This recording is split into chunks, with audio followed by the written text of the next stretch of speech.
Здравствуйте, дорогие друзья! Я рада вас приветствовать на моем канале. Сегодня в данном видео я выпекаю шифоновый шоколадный бисквит. Выпекать я его буду в одной форме. Взбивать я его буду маломощным ручным миксером. Нарезается этот бисквит вот так вот превосходно еще в не до конца остывшем виде, в теплом виде. И делать я его буду, этот бисквит, из самых простых продуктов, которые найдутся на кухне у каждой хозяйки. Получается он влажным и сочным, этот бисквит.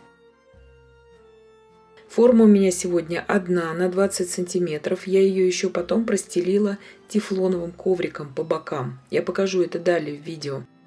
Здесь у меня продукты, которые понадобятся мне сегодня для бисквита. 6 белков, 6 желтков, от яиц среднего размера по 50 грамм, 180 грамм муки, 20 грамм кукурузного крахмала, 90 миллилитров подсолнечного масла без запаха, 40 грамм какао. Какао у меня не алкализованный порошок, 180 грамм сахара и пакетик ванильного сахара, 120 миллилитров молока и 10 грамм разрыхлителя. Во-первых, я смешаю все сухие ингредиенты.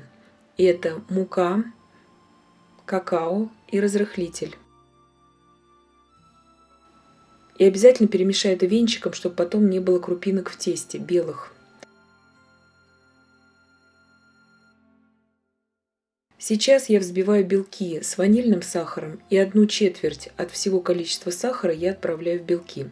И взбиваю я сейчас примерно минуту. Минута прошла. Пивная такая пена у меня образовалась, пышность. И добавляю весь крахмал, 20 грамм. Для чего я добавляю крахмал? Чтобы стабильной стала масса и влага потом будет удерживаться в бисквите.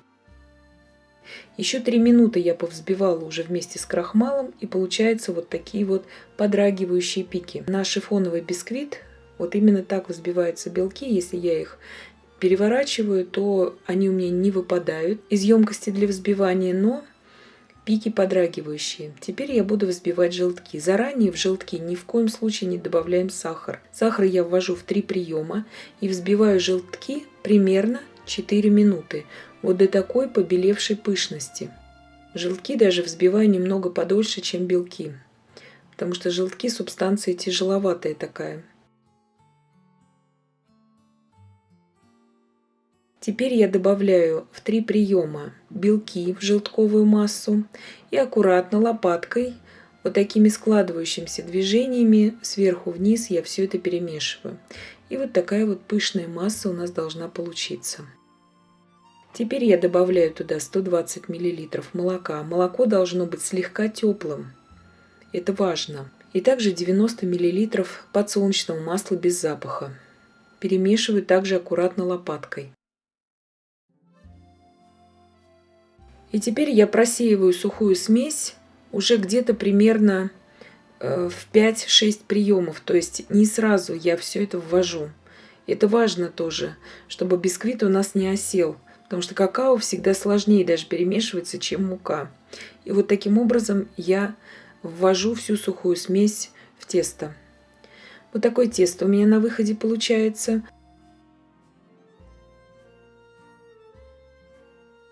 Форму я застелила, бока формы еще тефлоновыми ковриками, чтобы у меня были идеально ровные бока. Можете также в форме с дном выпекать этот бисквит. Я убираю на 40 минут. Температура у меня 175 градусов Цельсия, верх-низ без конвекции. Выпекся бисквит. Шапочка небольшая у него есть. И я его сейчас просто срежу ее. Если бы я его выпекала на 160 градусах Цельсия, то шапочки этой бы не было. Но это очень долго будет, а мне нужно было быстро. И как только я могу дотрагиваться до формы, я сразу же извлекаю бисквит из формы. Бока, видите, какие ровные получаются благодаря тому, что у нас был тефлоновый коврик по бокам. Теперь обязательно вот в таком виде дном вверх я остужаю его на решетке до комнатной температуры. И если он мне сразу не нужен, я убираю обязательно в пищевой пленке его в холодильник. Этот бисквит даже можно заморозить до месяца, хранить в морозилке, либо же пару дней в холодильнике. Но мне он нужен был срочно, поэтому как только он у меня остыл до комнатной температуры, внутри он у меня еще по сути теплый, я сразу его начала нарезать кондитерской струной. Посмотрите, как он хорошо сразу нарезается. Еще в теплом виде. Тонко-пористая такая структура. Нет больших пузырей в нем. То есть бисквит очень удачный. Влажный, хороший бисквит, которым сразу можно пользоваться. По поводу пропитки, это нужно вам смотреть по вашей начинке. Если у вас начинка влажная, то пропитка здесь не требуется. Если же начинка более такая масляная, масляный крем, то тогда нужно его пропитывать. Посмотрите, какой мягкий, пружинистый бисквит у меня получился. И необыкновенно вкусный. Я специально показываю вам все сейчас коржи, как я нарезаю струной. 1,8 см в высоту у меня размер одного коржа. И вот когда шапочку я не могу срезать, мне очень многие спрашивают в комментариях, как пользоваться струной. Я надрезаю сначала ножом и потом дорабатываю все это кондитерской струной.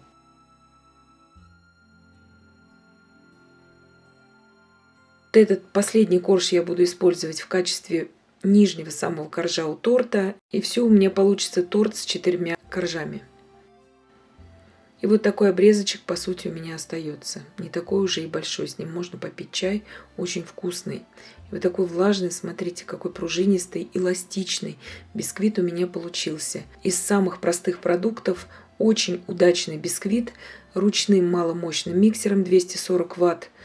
И смотрите, какая структура. Нарезала в теплом виде.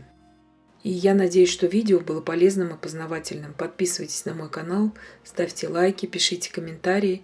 Я всем желаю больших успехов и до встречи в новых видео.